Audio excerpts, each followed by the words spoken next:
मतपेटीतून जनता गुंडशाही मोडून काढेल. उपजिल्हाप्रमुख नितीन सावंत.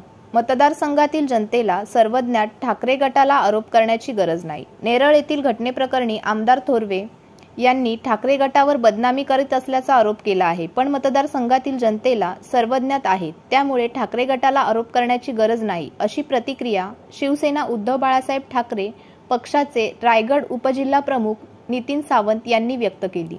सावंत पुढे म्हणाले की मारहाण प्रकरणातील आरोपी हा आमदार थोरवे यांचा पगारी कार्यकर्ता असून त्याच्यावर नेरळ, कर्जत, खालापूर, खोपोली पोलीस स्टेशनमध्ये अनेक गुन्हे दाखल आहेत. दरम्यान त्या प्रकरणी ठाकरे गटाकडून रायगड पोलीस अधीक्षक यांना निवेदन देण्यात येईल, असे सांगताच आगामी 2 महिन्यात निवडणूक होणार असून विधानसभा मतदारसंघातील जनता मतपेटीतून गुंडशाही मोडून काढेल, असा इशाराही शिवसेना उद्धव बाळासाहेब ठाकरे पक्षाचे रायगड उपजिल्हाप्रमुख नितीन सावंत यांनी दिला. महेंद्र थोरवे हे चांगल्या प्रकारे परिचित आहे. काल त्यांनी त्याच्यामध्ये सांगितलं की ती 2 माणसं माझे कार्यकर्ते आहेत. ते 2 माणसं जे कार्यकर्ते आहेत त्यांच्यामधला एक कार्यकर्ता ज्याचं नाव सांगतात ते की शिवाबाई, ज्याने ती मारहाण केली आहे, हाच कार्यकर्ता माथेरानचे आमचे तालुका संपर्क प्रमुख प्रसाद सावंत यांच्यामध्ये 3 नंबरचे आरोपी आहे. आणि ह्याच्यावरती कर्जत, खोपोली, नेरळ या विधानसभेच्या सगळ्या क्षेत्रामध्ये वेगवेगळे गुन्हे असे त्या ठिकाणी आहेत. आणि त्यांनी सांगितलं सगळ्या टीव्ही चॅनलला की ते आमचे कार्यकर्ते आहेत म्हणून. असे कितीतरी पगारी गुंड कार्यकर्ते या मतदारसंघामध्ये, या तालुक्यामध्ये आहेत. आणि त्याच्यामुळे त्या मतदारसंघामध्ये जी गुंडशाही आहे, जी दडपशाही आहे, जी ठोकशाही आहे, ती सर्वच तालुक्यातील सगळ्याच सर्वसामान्य जनतेला ती परिचित आहे. त्यामुळे ठाकरे गटाने कुठली बदनामी केली हे सांगण्याची त्या ठिकाणी गरजच नाहीये, कारण जे आहे ते सगळं तालुक्यातल्या प्रत्येक मतदाराला ती गोष्ट परिचित आहे. त्यासाठीच आपल्या सगळ्यांना या ठिकाणी बोलवले. तुमच्याकडून काही प्रश्न असतील तर ते तुम्ही पण विचारा. आरोप केले की बदनामी केली आहे, नेमकी मग काय आता तुम्ही त्या आरोपांचं खंडन करताय? नाही, तो सोशल मीडियावर जो व्हायरल व्हिडिओ झाला त्याच्यानंतर त्यांनी जे बदनामी केली, जे सांगितलं, त्याचं उत्तर देण्यासाठीच तुम्हाला या ठिकाणी आम्ही बोलवलंय. आणि त्याचं उत्तर तुम्हाला दिलेलं आहे की आज याचा जो कार्यकर्ता त्यांनी सांगितला, तो कार्यकर्ता आहे का पगारी त्यांचा बॉडीगार्ड आहे, हे सगळ्या मतदारसंघातल्या सगळ्याच लोकांना या ठिकाणी माहिती आहे. तुम्ही तालुक्यातले सगळेच पदाधिकारी, पत्रकार या ठिकाणी आहात. प्रसाद सावंतवरती जो हल्ला झाला त्या हल्ल्यांमध्ये 3 नंबरचा हा शिवाबाई आहे. कर्जत असेल, नेरळ असेल, खोपोली असेल, या सर्वच ठिकाणी त्याच्यावरती कुठल्या कुठल्या प्रकारचे गुन्हे आहेत, या सर्वच कुंडली याच्यामध्ये आहे. याची अधिकृत माहितीच या ठिकाणी आहे. या ठिकाणी त्या प्रसाद सावंत याच्यामध्ये तो 3 नंबरचा आरोपी शिवाजी गोविंद सोनवणे, राहणार पिंपळोली. आणि याच्यानंतर त्याच्यावरती नेरळ असेल, खोपोली असेल, कर्जत असेल, नेरळ असेल, अशा विविध ठिकाणी जी माहिती आपण कुठून प्राप्त केली? ही पोलीस स्टेशनची माहिती आहे. ही ऑफिशियली पोलीस स्टेशनने दिलेली माहिती आहे. आणि हे असे गुन्हे असलेल्या जर त्या तडीपार होत नाही, आणि असे किती तर अजून जी लोक आहेत, त्याच्यामुळे या मतदारसंघामध्ये जी गुंडशाही, दडपशाही आहे, ठोकशाही आहे, ती सर्वांनाच माहिती आहे. ती सर्वसामान्य मतदारांमध्ये आहे. ती कार्यकर्त्यांच्या मनामध्ये भीतीचं वातावरण आहे. तीच परिस्थिती शासकीय अधिकाऱ्यांच्या मनामध्ये आहे. त्यामुळे बदनामी करण्यासाठी वेगळं काय सांगायची गरज नाही आम्हाला. आता आपली पुढची भूमिका काय? नाही, त्याचंच उत्तर देण्यासाठी जे आहे ते जनतेच्या मनात सगळं आहे. 2 महिन्यामध्ये जनता याचा निर्णय घेणार आहे.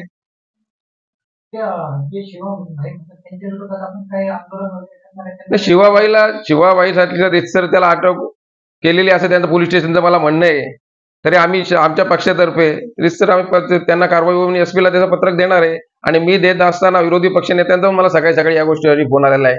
ते पण त्या विरोधी पक्षनेता म्हणून माध्यमातून पत्रक एसपी या सीपी कडे त्या ठिकाणी देणार आहे. पण त्याला अटक झाली अशी माहिती हा, आम्हाला हे प्राप्त झाली. तीच माहिती दिली आहे, तीच आम्हाला सांगितलेली आहे. तेव्हा तिथूनच आम्ही ही माहिती बाकीची घेतलेली आहे. वैयक्तिक असं म्हणणं आहे त्याचा काही किरकोळ वाद होता आणि त्याच्यातून झालेला आहे. मात्र ठाकरे गटाने हे कुठेतरी प्रकरण वाढवण्याचा एक त्याचा हा आरोप आहे. काय त्याच्यात मत आहे? बघा, या मतदारसंघामध्ये नेरळ या ठिकाणी सर्व बाजारपेठेमध्ये अशी घटना घडते.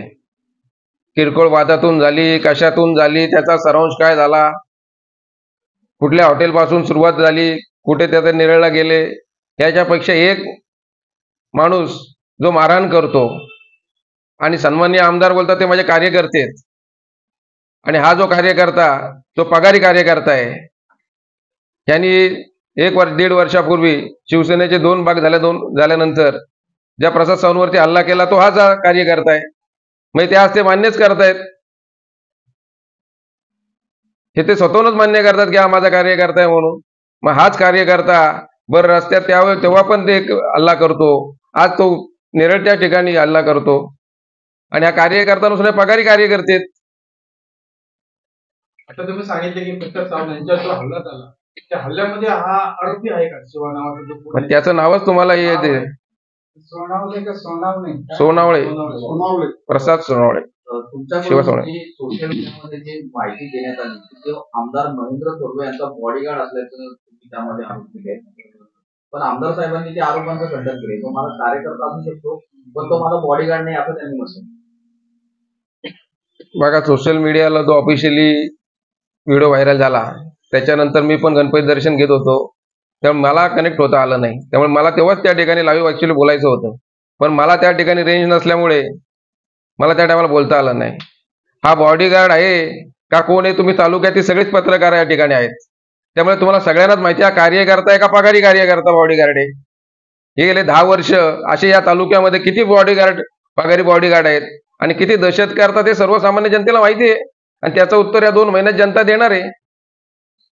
बरं, अजून एक प्रश्न असा उपस्थित होतो. याही अगोदर तुम्ही असं म्हणतात की याही अगोदर असे बरेच येत आहे, त्या टायमाला आवाज नाही, पण आज आता अचानक असेल आवाज. आता त्यांनी ठाकरे गटावरती जेव्हा आरोप केला त्या टायमाला आम्हाला त्याचं उत्तर देणं भाग आहे.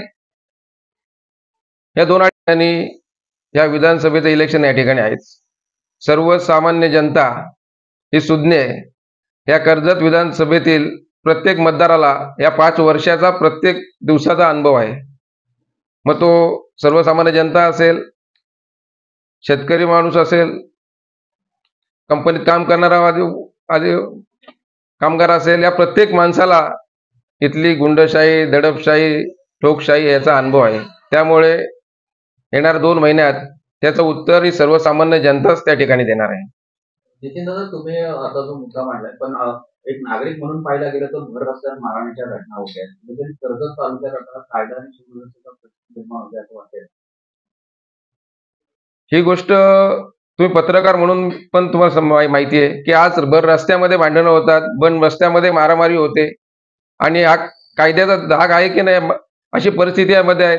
पोलीस स्टेशनला कुणाचा त्या ठिकाणी दबाव आहे. आज मारामारी झाली, 2-3 दिवसांनी व्हिडिओ व्हायरल होतो, तेव्हा त्याच्यावरती गुन्हा दाखल होतो. 2-3 दिवस ते सांगतात की आम्ही तिथं गेलाच नाही. असं होऊ शकतं का नेरळ असा शहरीकरणाचा भाग आहे. तुम्हाला असं म्हणायचं की पोलिसांनी योग्य तपास नाही केला म्हणून त्या गुन्ह्याचा. पोलिसांनी योग्य तपास केला नाही याचा त्याचा अर्थ होतो ना, की एक व्हिडिओ व्हायरल होतो आणि त्याच्यानंतर गुन्हा दाखल होतो, आणि नेरळ सारख्या शहरामध्ये हे घटना घडते आणि पोलिसांना त्याचा सांगचुवा लागत नाही. याच्यावरती संशयाची भूमिका आहेच, आणि ह्या घटना वाढतायत. तर माझं पोलीस प्रशासनाला पण म्हणणं आहे की कुणाच्या दबावाली काम न करता सर्वसामान्य जनतेचं तुम्ही काम करा. गेल्या अनेक दिवसांपासून अशा घटना कर्जत तालुक्यातून समोर येत आहेत, जसे की खून असतील, मारामारीच्या घटना. पोलीस प्रशासन दबावात काम करतंय की पोलीस प्रशासन कुठेतरी या गोष्टीकडे कानाडोळा करतात? पोलीस प्रशासनच दबावाखाली काम करते, आणि हे गेल्या एवढ्या घटना ह्याच्या आधी या मतदारसंघामध्ये कधीच घडल्या नव्हत्या. पण आज प्रत्येक माणूस गप्प आहे आणि प्रत्येक माणूस फक्त त्याच दिवसाची वाट बघतोय आणि ज्या दिवशी मतदान असेल तो त्या मतदार रुपयातून या गोष्टीचा उत्तर त्या ठिकाणी देणार आहे. प्रत्येक माणसाच्या मनात म्हणणं आहे की गेल्या 2.5 वर्षाच्या काळात या मतदारसंघामध्ये कितीतरी गुन्हे झाले. त्या दिवशी 6-8 महिन्यापूर्वीच मी एक पत्रकार परिषद बघितली. त्या पत्रकारितेमध्ये एक भाजपचा कार्यकर्ता ज्यांनी या सगळ्याचं तो संरक्षण मागतोय. सर्वसामान्य प्रत्येक कार्यकर्त्याच्या मनात भीती आहे, तो कुठल्याही पक्षाचा असेल. तर हे कुठेतरी ही गुंडशाही थांबली पाहिजे, ही दडपशाही थांबली पाहिजे, ही ठोकशाही थांबली पाहिजे. कालच्या घटनेनंतर रायगड जिल्ह्याचे अधीक्षक सोमनाथ घाटे यांनी देखील दखल घेतली. ते म्हणतात की पुढच्या वेळेस काही करावं लागेल. माझं ते SP साहेबांना म्हणणं आहे की गेल्या 2 वर्षामध्ये या तालुक्यामध्ये, या विधानसभेमध्ये किती गुन्हे झाले याचा तपास एकदा करावा. म्हणजे तुम्हाला समजेल की तुम्ही नक्की कुणाच्या दबावाखाली काम करतायत ते. आता पोलिसांनी काय भूमिका घेतली पाहिजे यावर? म्हणजे पोलिसांनी त्यांनी सांगितलं, त्याची चौकशी त्यांनी सांगितलं आम्ही आता हे केलं आहे आणि आरोप हे केलेलं आहे, पण आम्ही आमच्या पक्षातर्फे जे निवेदन ते देणारच आहोत. पहिली गोष्ट, आज पत्रकार परिषद घेण्याचं कारणच ते आमचं की त्यांच्या हाणामाऱ्या त्यांच्या कार्यकर्त्यांनी त्यांना काय करायचं ते करावं. पण त्यांनी जेव्हा ठाकरे गटाची बदनामी करण्यासाठी जे काय ठाकरे गटाने आमची बदनामी केली, ती क्लिप व्हायरल करून, आम्हाला त्याच्याशी काही घेणं देणं नाहीये. आम्ही काही ते शिंदे गट तो त्यांचा विषय आहे. पण आम्हाला फक्त एवढं सांगायचं आहे की आम्हाला अशी बदनामी करण्याचं काही कारण नाहीये. त्यांनी आमच्यावर आरोप केलाय की बाबा ही क्लिप ठाकरे गटाने व्हायरल केली आणि मला बदनाम करण्याचा जो काही डाव आखलेला आहे, आम्हाला असे डाव काय आखायची गरज नाहीये. आम्ही आमच्या पद्धतीने कामाला लागलेलो आहोत. थोडक्यात एकंदरीत आता असं दिसायला लागलंय की आता शिंदे गटाला ठाकरे गटाची भीती वाटायला लागलेली आहे आणि म्हणून त्यांनी ठाकरे गटावर आता आरोप करण्याचा जो काही प्रयत्न चालू केलेला आहे, हा धंदा खोटा आहे. आम्हाला असल्या तुमचेच कार्यकर्ते हाणेमारी करणार, आम्ही तुमची बदनामी करणार, हे असलं आम्हाला ठाकरे गटाला काही आवश्यकता नाही. पहिल्यांदा त्यांनी ठाकरे गटावर आरोप करताना आमदारांनी एक नक्कीच डोक्यात घ्यायला पाहिजे होतं की तुम्ही ठाकरे गट म्हणून या मतदारसंघाचे आमदार झालेले आहात, शिंदे गट म्हणून नाही. तर तुम्हाला आता येणाऱ्या काळात आम्ही दाखवून देणार आहोत की तुम्ही ठाकरे गट म्हणून निवडून येऊ शकता का शिंदे गट म्हणून निवडून येऊ शकता. येणाऱ्या आता 1-2 महिन्याचा कालावधी उरलेला आहे. त्याच्यामुळे आम्हाला काय शिंदे गटाला बदनाम करण्याची काय आवश्यकता नाही. आम्ही आमच्या ताकदीने आम्ही राजकारण करत आहोत. जनतेच्या विश्वासाला आम्ही पात्र आहोत, हे येणाऱ्या निवडणुकीत आम्ही दाखवून देणार आहोत. तुम्ही जो आता त्यांनी जो दावा केलाय, म्हणजे खंडन करताय त्यांच्या आरोपांचे, तुम्ही बदनाम करताय, तर तुम्ही देखील जो दावा केलाय तो बॉडीगार्ड असल्याचा दावा केलाय. म्हणजे मग दावा नेमका कोणाचा करा? तुमचा दावा करा की ते म्हणतात की आमची बदनामी करतात? आम्ही दावा वगैरे करायची काय आवश्यकता नाहीये.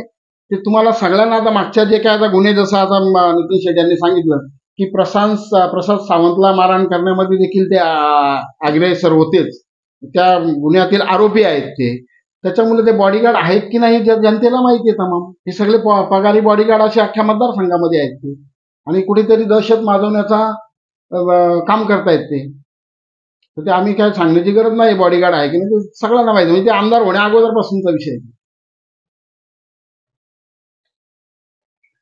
तुम्हाला काय बोलायचंय का? हे बघा, आमदारांनी सांगितलं, त्यांनी जी बाईट दिली त्याच्यामध्ये त्यांनी सांगितलं की ज्याला मारलंय तो सुद्धा माझा कार्यकर्ता आहे आणि मारणाराही माझा कार्यकर्ता आहे. तर मग याच्यामध्ये ठाकरे गटाचा संबंध येतोच कुठून? तुम्हाला बदनाम करण्याचा. आमदारांचं एकच धोरण असतं, खोटं बोलायचं परंतु रेटून बोलायचं.